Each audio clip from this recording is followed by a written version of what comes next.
I never thought a pair of earbuds could ruin my life in 3 days. Don't use them. Call the cops. Now. Mark's words cut through the office air like a razor. The entire open-plan floor went silent. I stood there with the case open in my hand, the 2 earbuds gleaming inside, far too small to cause so much panic. Mark never made a scene. Mid-40 seconds, with the gaze of an auditor who can spot fraud in the way someone holds a pen. When he yelled, my stomach dropped. "Mark, what is it?" I asked, keeping my voice low. He didn't take his eyes off the case. "Put it on the desk. Now." I slowly closed the case and placed it beside my keyboard, not out of fear, but instinct. He leaned in close to me, his face pale. "Caroline, I'm dead serious. That thing could destroy you." My full name. He only used it when it was grave. I took a deep breath. I was 38 years old, head of the risk management department at an investment firm in Chicago, and I'd learned not to react on impulse. A lot of people called me cold. I called it survival. An hour earlier, I'd arrived smiling. It was my birthday. It hadn't been a happy day for me in a long time. I hadn't truly celebrated in years. Still, I accepted the simple cake in the break room and the quick round of applause, like someone fulfilling a protocol. And I had a gift in my purse, a gift I honestly never expected to receive from the person who gave it.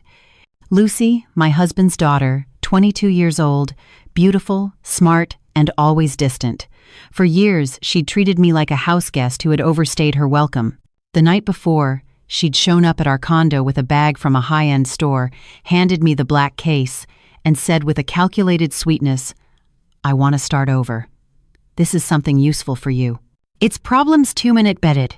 My husband, Robert, smiled, satisfied, as if I were finally winning the family over. I accepted, because I was tired of fighting for space, and because, for a second, I wanted to believe it was peace. At work, I opened the case near my desk. "Now I can finally focus," I joked with 2 of the analysts. That's when Mark walked behind my chair, glanced down for a fraction of a second, and froze. The shout came next. Now, he pulled me into a corner, away from curious ears. "Who gave you that?" he asked. "Lucy, my stepdaughter." Mark pressed his lips together, trying not to speak too loudly. "Last week, I was in a closed-door meeting. There was a big case. An executive was accused of a data leak because a small device showed up connected to his phone, a device just like that." "And he used it?" I asked. "No," Mark answered. "He just paired it. That was enough to put his name in the line of fire." I felt a chill run up my spine, but my face didn't change. "Are you saying this could be a setup?" "I'm saying you shouldn't touch it again, and you need to protect yourself. Now." I looked at the case on my desk, as ordinary as a pen, and yet it suddenly seemed immensely heavy. I didn't argue. I grabbed my purse, my laptop, and walked out as if I were just heading to an off-site meeting. In the elevator, I leaned my head against the cool metal wall and asked the question I didn't have the courage to say out loud. Why would Lucy do this? Outside, Chicago was just Chicago. Bike messengers weaving through traffic, people rushing with grocery bags, the blare of horns, the city's heat life screaming that nothing was wrong, while inside, I heard the exact opposite. I didn't go home that night. I silently rented a small apartment in a secure high-rise in River North. An attentive doorman, cameras everywhere, key handed over without too many questions. I needed time to think without eyes inside my living room. In the bedroom of the new place, I took the case out of my purse and stared at it as if it could speak. I didn't open it. I didn't put the earbuds in. I just sat on the edge of the bed and breathed. 3 years earlier, I had lost a baby. Since that day, I learned one thing: the world doesn't warn you before it pulls the rug out from under you. And I never again let anyone else decide for me what was an overreaction, so I moved forward with a plan.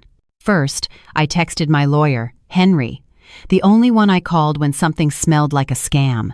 "Henry, need to talk first thing tomorrow. It's urgent." Second, I let Mark know. "Thanks. Don't mention this to anyone. We'll talk tomorrow." Third, I changed all my passwords. Bank, email, cloud storage, apps. I didn't know where the trap was coming from, so I locked every door I could. Finally, I did what would seem absurd to anyone who doesn't work with sensitive information. I filed a police report. Not against Lucy, not yet. I reported that I had received a suspicious object and feared I was the target of an attempt to frame me. The officer looked at me with an expression that said, "Another paranoid civilian." I maintained my posture. "I handle client data. I can't wait for the damage to be done," I said. He typed. And I walked out with a piece of paper in my hand and a knot in my stomach. I slept very little. When I did, I dreamed of Robert's face, expressionless, the kind of face I saw when he wanted me to give in without an argument. The next morning, his text arrived early. "You disappeared? Lucy's worried." "Come home." There was no, "Are you okay?" "No, what happened?" "Just control. Just a demand." I replied with a single line, "Handling something. I'll talk to you later." I went to work as usual. Light makeup, hair tied back, straight posture, my armor. When I stepped onto our floor, I sensed the mood before I heard a single word. A strange silence, people averting their eyes, the kind of silence born from a rumor. I walked to my desk and saw two men standing near the director's office. One was from our internal security team. The other, I didn't know. Simple suit, hard eyes, hands too free for a normal person. He turned in my direction. "Caroline Almeida?" I stopped. "Yes." He flashed a badge too quickly for me to read properly. "We need to talk. Now." The security guard beside him added in a tone that wasn't a request. "It's about a data breach. Your name came up." My body didn't tremble, but inside I felt the ice spread slowly, as if someone had opened a door in the middle of my chest. And I understood that the 3 days were over. The man in the simple suit didn't raise his voice. He didn't have to. "Caroline Almeida, please. Conference room 2. I walked without rushing, as if it were a normal Tuesday meeting, but my body recognized the danger before my mind would accept it. The hallway seemed longer. People pretended to type, pretended to drink water, pretended not to listen. At the door to the room, our internal security head, Edward, avoided my gaze. "It's procedure, Caroline, I'm sorry." I walked in. The room had frosted glass, a small table, and 2 chairs. The man in the suit sat down first. He placed a recorder on the table. "My name is Detective Miller, Chicago PD, Cybercrimes Division." The company's head of compliance, Stephen, entered behind him. Stephen was the polished type, who only smiled when he was winning. He pulled out a file. "Caroline, this needs to be quick. There's a major client involved." Miller opened his own file calmly. On Friday night, there was unauthorized access to internal reports and a spreadsheet with investor data. The access originated from a login that, so far, is linked to your keycard. I didn't flinch. My keycard never left my possession. Stephen slid a paper across the table. "But your 2FA token was active at 11:12 p.m. and 11:48 p.m. from a residential Wi-Fi network, not the office." A residential network.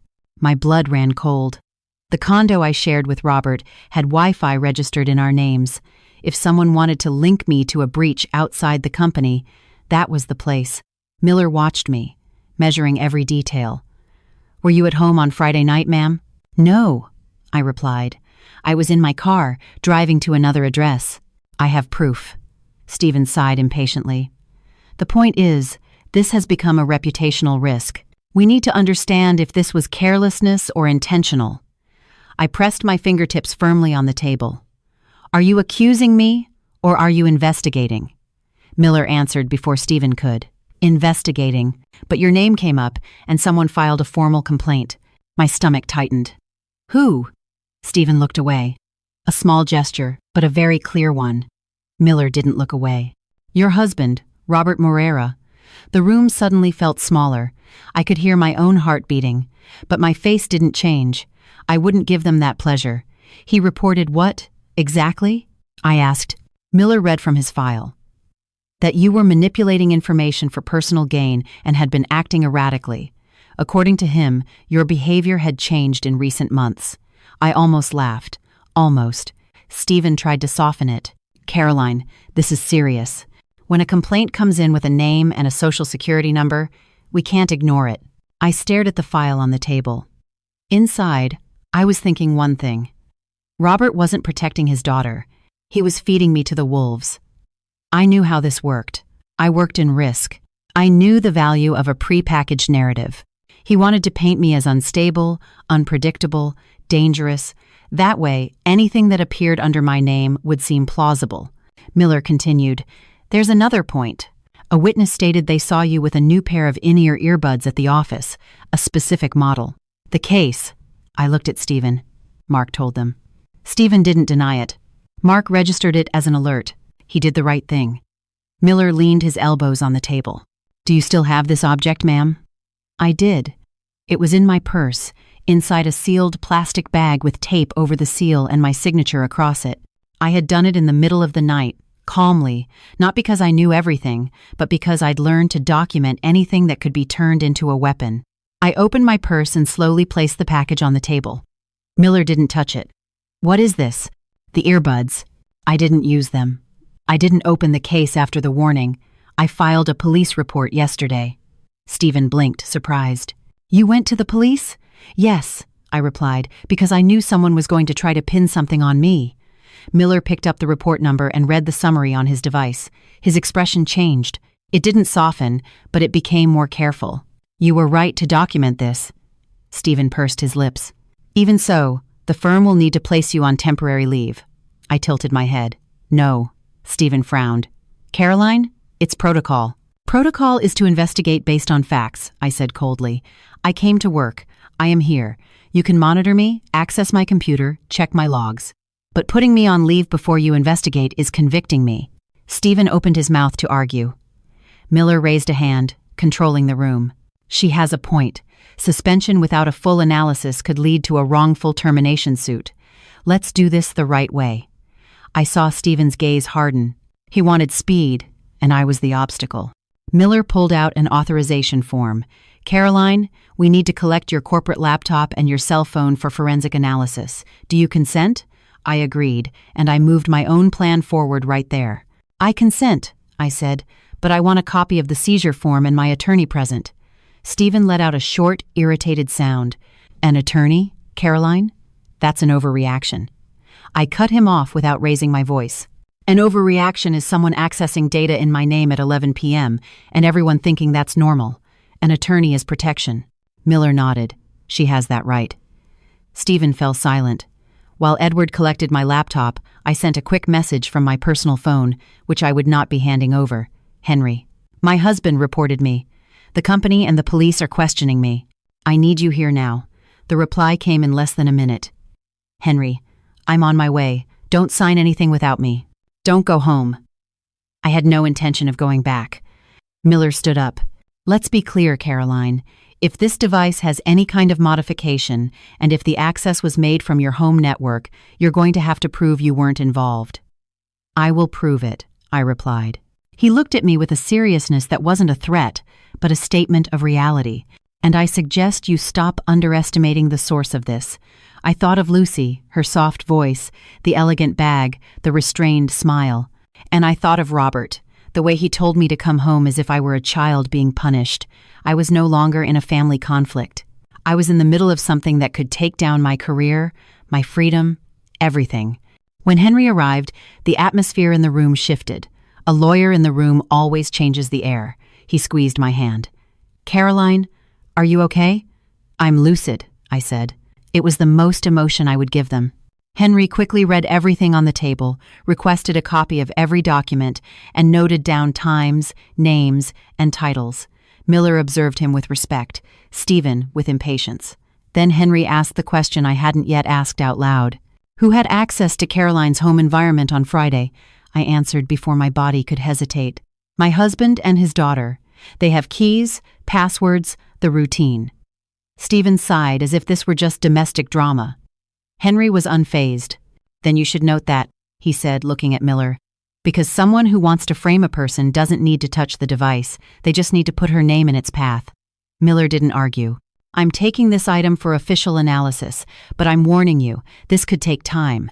Henry leaned forward. "And I'm warning you that if her name is leaked before this is concluded, the firm will be held responsible." Stephen clutched his file tightly. "Caroline, until further notice, you'll work from home."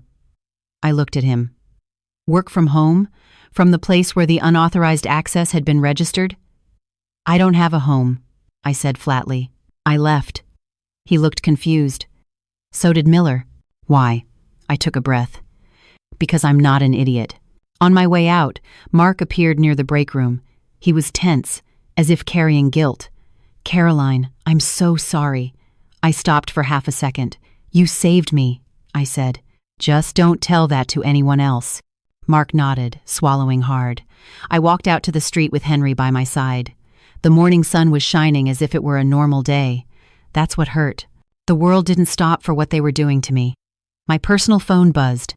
A notification from my bank. Zelle payment received. $1. Sender. Robert Morera. Message. Just making sure you're reading this. Come home.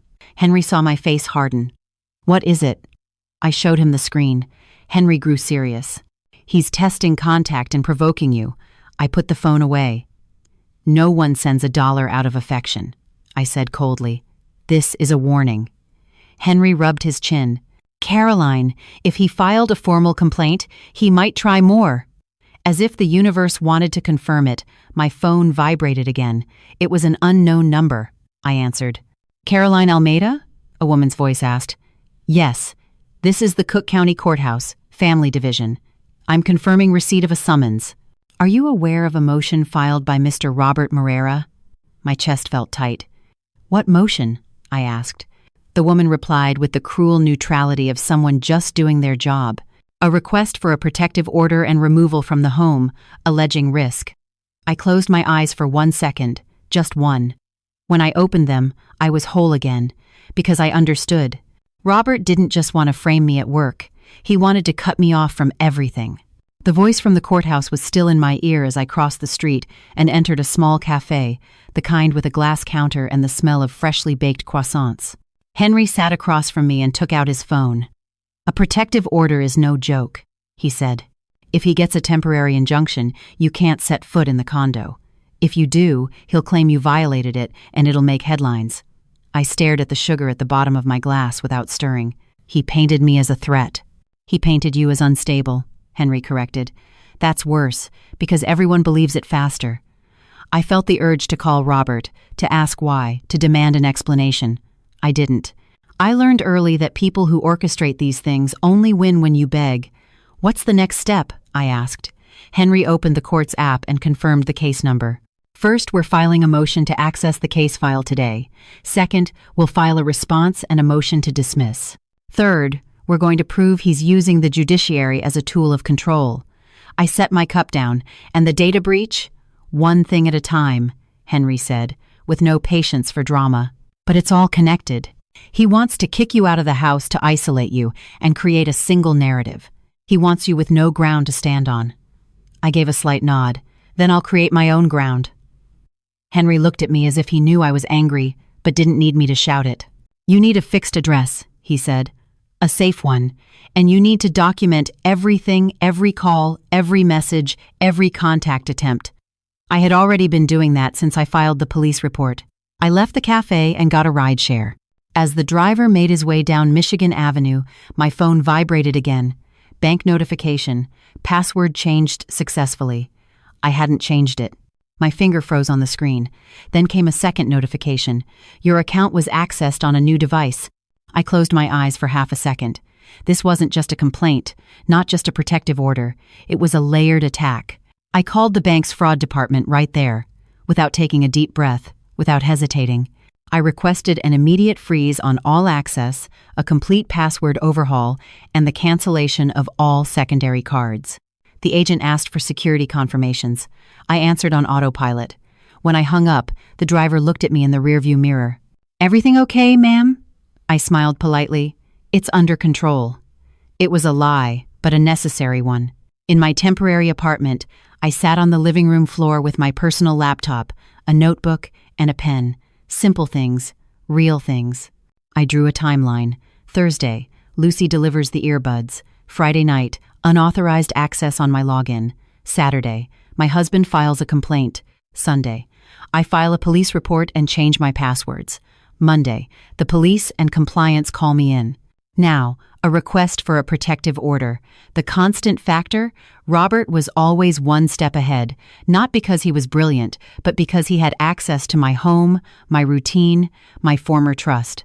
Henry called me at 11:30 a.m. "I got a look at his petition," he said.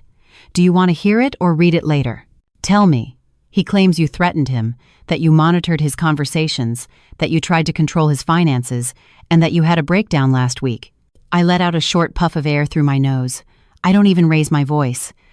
That's exactly why it works, Henry replied. Calm people are easy to paint as cold and dangerous. A tired judge sees a woman showing no emotion and thinks, there's something there. I rested my elbow on my knee. Did he mention Lucy? Yes, Henry said. She's listed as a witness. She claims you treated her with hostility, that she was afraid of you. My chest didn't ache. It went empty. Not because I didn't care, but because at that point, I understood the rules of the game. They would use everything emotional to push me into making a mistake. Good, I replied. Then she'll have to sustain that on the stand. Henry was silent for a second. Are you sure about what you're doing, Caroline? I am, I said. I'm just not going to do it the way they expect. And that's when I truly advanced my plan. First, I went to a notary. Not to make a scene, but to make it official. I got a sworn statement notarized. It simply declared that I had been residing outside the marital home since Sunday for reasons of personal safety and an ongoing investigation. Henry had suggested it. A signed document in America is worth more than tears. Second, I went back to the high-rise where I was staying temporarily and spoke to the building manager. I used my most polite, firm, and clear voice. I need the security camera footage from the lobby and the garage from the day I arrived here and the following 2 days. The manager scratched his head. We can only release that with a court order. My lawyer will formalize the request, I said, but I'm telling you now because the system overwrites every 7 days. If it's erased, that's lost evidence. He looked at me differently, as if I weren't just a woman with a problem, but someone who knew what she was doing. I'll set aside what I can, he replied. Third, I went to the building where I had lived with Robert, the building of our perfect life. I didn't go inside. I couldn't. I stood outside on the sidewalk, a stranger observing her own history. The doorman, Tony, saw me and his eyes widened. He had always been discreet with me, always human, and that, right now, was dangerous. He came to the gate. Mrs. Almeida, you can't be here. I know, Tony, I answered quietly. I just need one thing. It's quieted, all evisions. He bit his lip. They said that you... I know what they said. I cut in without aggression. I'm not here to argue. I'm here to understand. Tony looked around. On Friday, Mr. Moreira left late, and the young lady, Lucy, she came here. It was almost midnight. My stomach clenched. She doesn't live with you, he added. But she went up, and she wasn't alone. The air grew heavy. With whom? I asked. He hesitated. With a man. I didn't recognize him, but he came in as a guest. Mr. Moreira authorized it. A strange man, authorized by Robert, at the exact time of the unauthorized access. I felt the first piece click into place with a dry snap. Tony, are there cameras in the elevator? I asked. He shook his head slowly. There are, but I can't. I know, I said. I just need you not to erase anything. If anyone asks, you tell them the system is automatic, that there's no way to delete it. He swallowed hard. I like you, ma'am, he said, but I'm going to get in trouble for this. I held his gaze. I won't let that happen. I just need time. He nodded, afraid, and that gave me even more certainty. Because fear doesn't come from nowhere. Fear comes from an order. When I got back to my car, there was a text from Lucy. Lucy, hey, are you okay? My dad is frantic. Come home, we can talk. I read it twice. The word frantic didn't match the Robert who sent me a $1 Zelle payment. I replied with a short, calculated, clean text. I am handling matters with my attorney. Do not contact me. She took 2 minutes. Then came the reply. Lucy, you've always been like this. Cold. That's why no one trusts you. I smiled without showing my teeth. The bait. She wanted me to explode, wanted a screenshot, wanted proof of a threat. I didn't give it to her. I screenshotted her message, saved it to a folder, and turned my phone face down. Late that afternoon, Henry called again. I got something from the police, he said. Miller agreed to request an urgent forensic analysis of the device, but he wants to know one thing. What? Who else could be behind this? I looked at the white wall of the living room as if it were an investigation board. Robert isn't the brain. I said slowly. He's the face. Henry was quiet. And who's the brain? I remembered the man Tony had described, and a detail I had ignored for years. Robert had a younger brother, Daniel, always broke, always between jobs, always needing just a little help, and always with a knack for showing up when something dirty needed to be done. I think it's Daniel, I said, and I think Lucy didn't do this alone. Henry took a deep breath. Then you're going to need proof, not just suspicion. I know. I opened my personal laptop and went into my now frozen accounts, trying to piece together what I could. I saw access attempts, password reset attempts, and an email I hadn't noticed before. Subject: new device paired via Bluetooth. No model, no name. Just that. My skin prickled.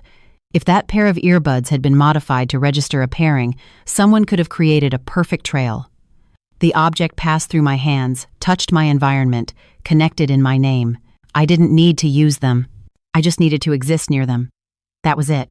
I got up and went to the window. The Chicago skyline was clear, indecently normal.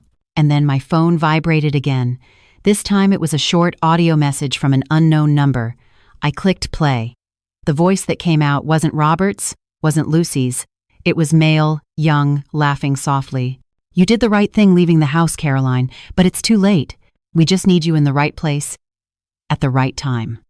I stood there, phone pressed to my ear, without blinking, because I recognized that laugh.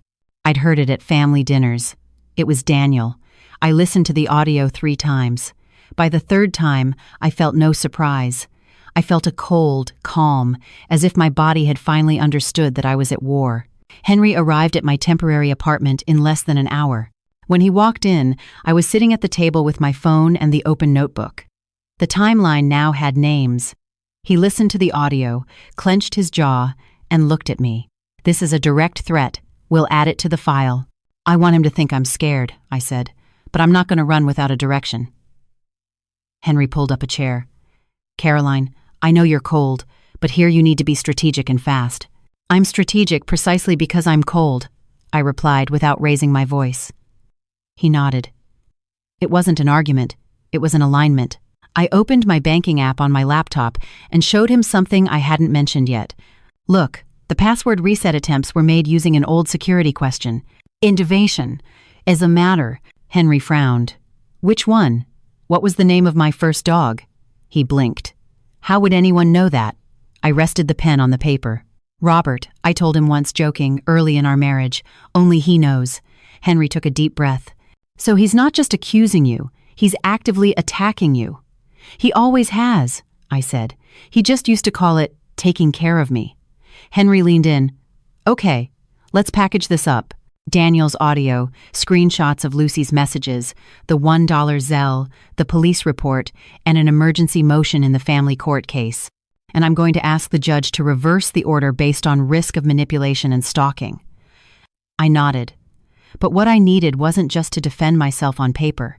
I needed a way to make the truth show its face, and that's when I took another step in my plan. Henry, I said, I want to talk to Mark. Henry raised an eyebrow. Your colleague who warned you? Him. Why? I rested my fingers on the table. Because he saw the case with his own eyes, and he has a reputation inside the company. If he confirms that thing is linked to another data breach case, the firm will be forced to treat this as a real criminal investigation, not domestic gossip. Henry agreed. Then let's approach him carefully, without exposing him. I sent Mark a message. I need to talk to you outside the office. Just 10 minutes. It's serious. He replied in 2. Mark. Tonight, 8 p.m. Parking garage of the Whole Foods in Lincoln Park. Don't text details. I liked that. Discretion. That night, I went. I parked far away, watched before I got out. I wasn't paranoid. I was realistic. Mark was leaning against his car, hands in his pockets, a tired look on his face. When he saw me, he spoke quietly, directly. They're burning you. I know, I replied. I just want to know by whom, exactly. He looked around. It's not just your family. There are people looking inside the company. And this is bigger. Tell me. Mark took a breath, as if weighing whether it was worth it. Last week, a major client almost pulled their portfolio. There was a blackmail attempt. Someone recorded a board meeting, leaked edited clips, and demanded money not to release the rest. My mouth went dry. And the device? A pair of earbuds. A common model, but modified, he said. The forensic expert said it looked like an earbud, but it had an extra board inside. It would connect and hijack the phone's microphone in the background. It didn't need a visible app, it just needed to pair. My stomach sank. So I just needed to be near it.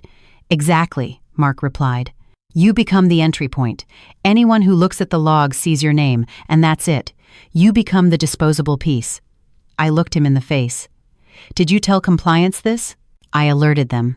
They pretended to take it seriously, but they're more concerned with protecting the brand than protecting you. I gave a short, joyless smile. They always protect the brand. People are replaceable. Mark leaned closer. Caroline, I don't know what you're going to do, but I'll tell you one thing. Whoever set this up knows what they're doing. So do I replied. He pressed his lips together as if he wanted to say more. There's another detail. I saw your network password being used on a machine that wasn't yours 2 weeks ago. I didn't say anything because I thought it was a glitch, but now... Do you know which machine?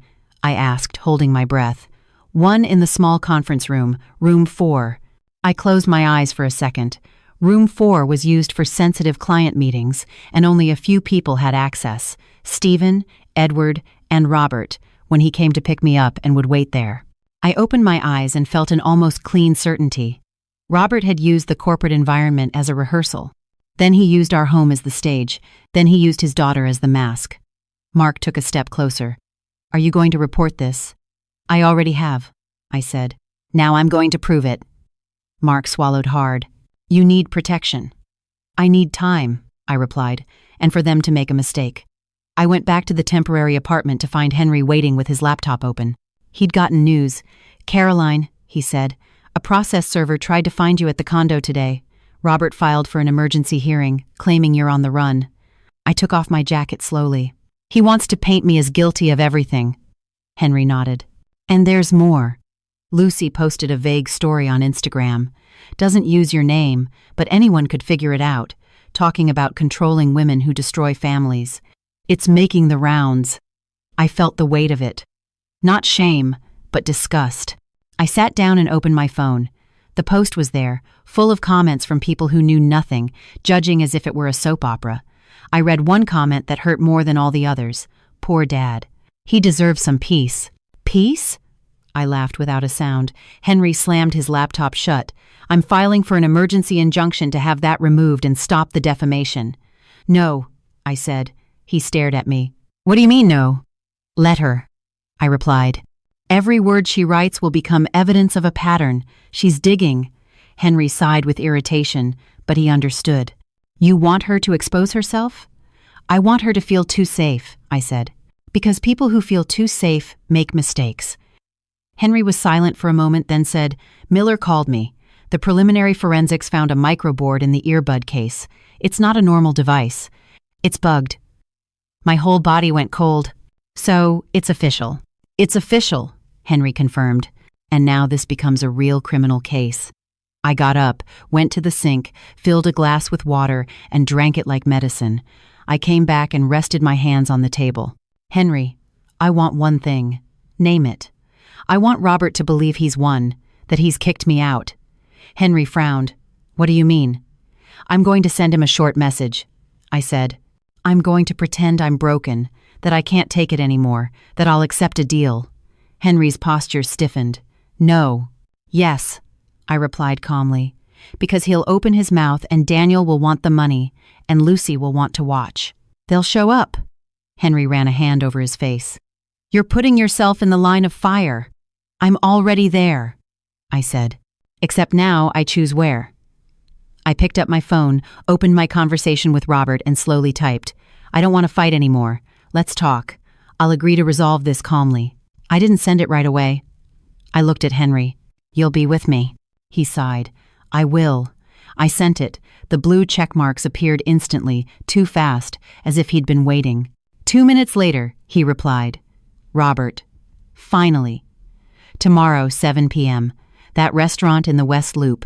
Just the two of us. No lawyers. I smiled. He asked for no lawyers. Perfect. because I was bringing one without him knowing. Henry took the phone from my hand. "You're not going alone." "I'm not going alone," I confirmed. "But I'm going to look like I am." It is alluded. That night I slept little again. But for the first time in days, I slept with a different feeling. It wasn't peace. It was leverage. The restaurant in the West Loop had low lights and music, too quiet to hide a bad conversation. A corner table, far from the door. Robert had chosen well. People who plan dirty things always pick the location like it's a stage set. I arrived 5 minutes early. Simple dress, a light blazer, hair pulled back, no flashy jewelry. I wanted to look tired, not powerful. My purse was light. My personal phone, a pen, a lipstick, and the essential ingredient, silence. Henry was at a table on the other side of the room, alone, pretending to read emails. He didn't look at me. He just existed as security. And Detective Miller was outside in an unmarked car. I couldn't see him, but I knew. When Robert walked in, I almost didn't recognize the man I had married. It wasn't his appearance, it was his eyes. He had the air of someone who was certain he had won, the kind of certainty that only exists when someone thinks you have nowhere left to go. He sat down without kissing me. "You look different," he said. "I'm awake," I replied. He let out a short, ironic laugh. "You disappear, you embarrass me, and you still talk like you're the victim." I didn't argue. I let him talk, because my plan depended on it. The waiter came. He ordered a beer. I ordered sparkling water. Robert rolled his eyes, as if I were difficult even in this. Then he began. "We're going to resolve this like adults. You sign the divorce papers, you leave quietly, and this thing at work will go away." I rested my fingers on the rim of my glass. "Go away how?" He gave an almost patient smile. "I withdraw the complaint. I'll say I overreacted, that it was a marital spat. You save face." I looked at him calmly. "And why did you file the complaint, Robert?" He leaned forward. "Because you were spinning out of control. You were going through my things. You were acting strange." "Was I going through your things, or were you hiding things?" I asked quietly. He bit his lip, irritated. "You always have to sound smarter than everyone." I didn't have to sound it. I was. "You put me in the middle of a data breach," I continued, "with a bugged device, and then you filed for a protective order." Robert waved his hand as if shooing away a fly. "Don't be so dramatic." That phrase made me want to laugh. "Don't be so dramatic," I repeated, and my tone came out so cold that he paused for a second. "You almost destroyed my career. You know that, right?" He took a sip of his beer without rushing. "Caroline, you have to understand something. Life has a way of balancing things out, and you've always had the upper hand." "The upper hand?" I asked. "You have the name, the respect, the money. You have everything," he said, and his eyes glinted with resentment. "And I just wanted some balance." There it was, the motive. It wasn't love, it was competition. I let the next step of my plan unfold, his mistake. "So you did this out of pride?" I asked, as if I were too tired to fight. He exhaled, almost confident. It wasn't just pride. It was necessity. I slowly lifted my gaze. "What necessity?" Robert hesitated, and I saw a flicker of fear cross his face, the fear of saying too much. I tilted my head gently. "I'm not going to yell. I just want to understand." He fell for it. "I'm in debt," he finally said, "and it's not a small amount." I felt my stomach clench, but my face gave nothing away. "To whom?" He looked to the side, as if someone might overhear. The restaurant continued on as normal. Laughter, clinking plates, other people's lives. "To people who don't wait," he answered. I took a controlled breath. "Daniel." He froze for just a second. It was enough. "You know," he mumbled. "I heard his voice," I replied. "He sent me an audio message." Robert didn't deny it. And that was the clearest confession. "He scared you because he wanted to." "Daniel's an idiot," Robert said, as if it were a minor detail. "But he also gets things done. He knows the right people." I rested my glass on the table. "You put your daughter in the middle of this." His face hardened. "Don't act like you care about her." "I cared more than you can imagine," I said. "I just never needed to prove it." Robert took a deep, irritated breath. "Lucy did what she had to do. She's loyal." "Loyal?" The word came out dirty. I continued without rushing, pulling the thread until the fabric tore. So it was you who authorized that man to come up to the apartment on Friday night. He smiled, a small, dangerous smile. You think doormen don't talk, do you? I didn't answer. I let him sink himself. Yes, he confessed. I authorized it. So what? You weren't home. It was just a visitor. A visitor to use my Wi-Fi and my home as the scene of a crime, I completed. He clicked his tongue. Crime. You love those words. Because I live in risk, I replied. And you live in lies. That was the moment Robert lost control. Lies are what you do every day, Caroline, he shot back, low and aggressive. You've always been cold. You've always treated everyone like a project. Even Lucy. You were never family. I felt the blow not for what he said, but for the intent to hit where it hurt. And it did hurt because I had tried, but I didn't show it. I just said, you gave me a gift, a trap, and then you kicked me out of my own home. He spread his arms wide. What did you want? For me to choose you and lose everything? I looked him straight in the eye. You chose to save yourself and threw me in front of the bus. He was silent for a moment, and then he let it out, as if it were a final justification. If someone had to fall, better you than me. The sentence was so clean and so cruel that even the air around us seemed to stop, and that's when my plan came together. I took out my phone and placed it on the table, screen dark. Robert looked at it and laughed. Are you recording this? Going to create drama for the internet? I didn't answer because I didn't have to. Henry stood up from across the room and walked toward us with firm steps. Behind him, Detective Miller walked in. Robert went pale instantly. The glass trembled in his hand. What is this? He whispered. Miller calmly showed his identification. Mr. Robert Moreira, you're being brought in for questioning. We have evidence of your participation in attempted extortion, wire fraud, and filing a false police report. Robert stared at me as if I had become a different person.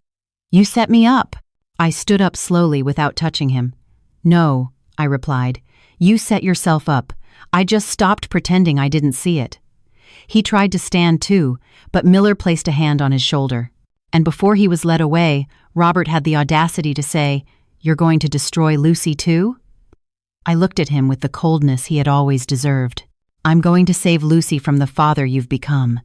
Outside, the night air was cool. Chicago seemed indifferent. That's how life was. People falling while the L train rattled past. 2 days later, the forensic report officially confirmed the device had been tampered with. The firm launched a serious internal investigation. Stephen lost his position. Edward was suspended. I was formally exonerated, and the protective order was dismissed when the judge saw the evidence of manipulation. Lucy asked to speak with me. Henry didn't want me to. Miller didn't advise it, but I accepted. She showed up with swollen eyes and trembling hands. I didn't think it would get to this, she said. It always does when no one stops it at the beginning, I replied. Without cruelty. She cried softly.